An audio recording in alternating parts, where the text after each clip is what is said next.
I want to pick up on your alien comment, but before we leave biology and genomics, just quickly talk about cancer and abiogenesis. Have you learned anything about the origin of life from cancer? I haven't learned that much yet, but I want to learn more, and I want to look into it more. I think the phenomena of normal cells becoming, well, immortal cells, if you like, um, is very interesting. And I wonder if the same type of search problem existed before or at the onset of the origin of life. Is that transition exploiting similar phenomena? And is there a Hmm. parallel between the origin of life and the origin of cancer? And if we understand mechanistically how living things suddenly get going, do we understand how normal cells become cancerous? And I do think there's something deep there, but I do not have sufficient expertise or sufficient experimental design to do that yet. But my feeling is I would like to talk to experts in cancer and experts in origin of life or synthetic life when we start to go from the transition of taking dead cells and turning them into living cells that can turn over. I think we can learn a lot, but we're just not able to do that. As I mentioned earlier, we do not know how to make a fully functioning, self-replicating synthetic cell, which is really annoying. We should, right? If we were good reductionists, or maybe reductionism is not enough. We need to know something else. Have you thought about death as well? I'm sure you have, as well as the beginning of life. I mean, do you think about this scientifically? Yeah, Um, yeah. With yeah, regards to I mean, it makes sorry, sense, right?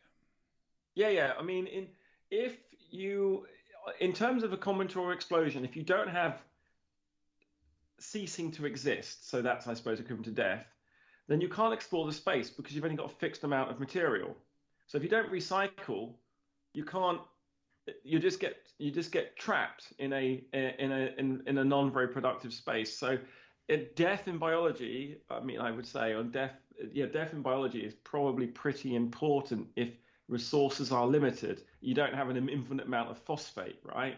So let's remove the phosphate from one organism, take it back. You don't have an infinite amount of these amino acids, so recycle them, do more things with them.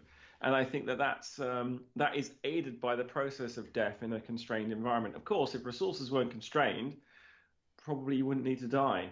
If the universe was expanding at a rate that could cope with production and there was infinite material, then death is not needed. So death is one of these constants built into this selection process. So death is needed if you want to have a survival of the fittest. But if your universe is expanding and objects are moving away, then functionally they're moving away from one another and not interacting is functional death. And so those Hmm. objects that then interact and compete with one another or help one another to persist in time and to propagate, that's the type of selection you want. It's not just, I don't think death is an absolute requirement for evolution, which will merely make some evolutionary biologists not confused, just like what? But it's effectively what we would call death. The There's there's this theory from folks like Aubrey de Grey, who we've had on this program, um, and he his story goes something like this. He was studying in Cambridge, and he was a bioinformatician. His wife was a biologist, and he would go to these biology get-togethers with her. And he soon discovered that everybody was studying disease categories and no one was studying death. And he said, "Why is that? Um, why wouldn't we be studying death?" So then he set up an institute to do this, and his theory was, evolution just had, just needed to get us to the age to raise our offspring, and that was it. But there was no reason why we couldn't live longer. Uh, you know, no theoretical Oh, reason why we couldn't. You would disagree with that? yes, completely. So the problem is that I mean I'm not I'm so I would it seems so that so I've heard his argument, Aubrey de Grey's argument, and incredibly simplistic and somewhat, I would not say misleading, but I will. So, it's possible for you to, if you can create perpetual motion if you have enough time and resource. So what I mean, if you take a cell and grow it, a stem cell, and you can keep copying that, right? It's possible to keep copying that cell. But when that cell has any history associated with it, has any memory, has any remembering the environment, then the the development and aging go together. Development allows you to specialize, allows you to get information. And so the more function you have, the more death you have to have.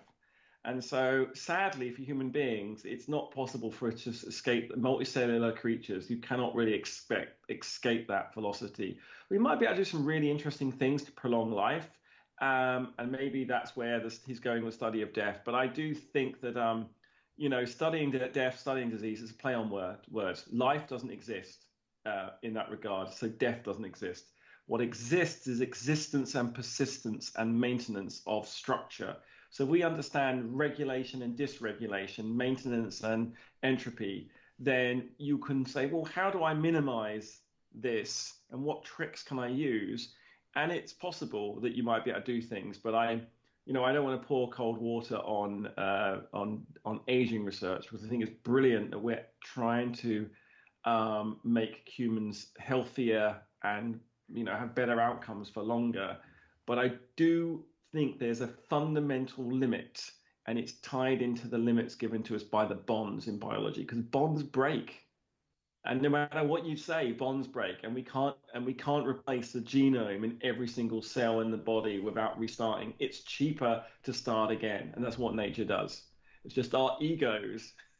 If we want to live forever, what we should do is make sure we can imprint our ego in the environment so that it imprints itself into the new cells that are coming. That's Gotcha. what Einstein did. That's what Newton did. We still talk about them today. I think we don't understand that these people didn't die because they never really existed, but they were certainly entities. I mean, it's like in assembly theory, it's really obvious. Einstein is low down here in the assembly tree for special relativity, but up here where we're applying it, his ideas still live on. And therefore, you know, nothing ever dies in that regard. As long as your memory is used by infrastructure, then you very much exist in the present.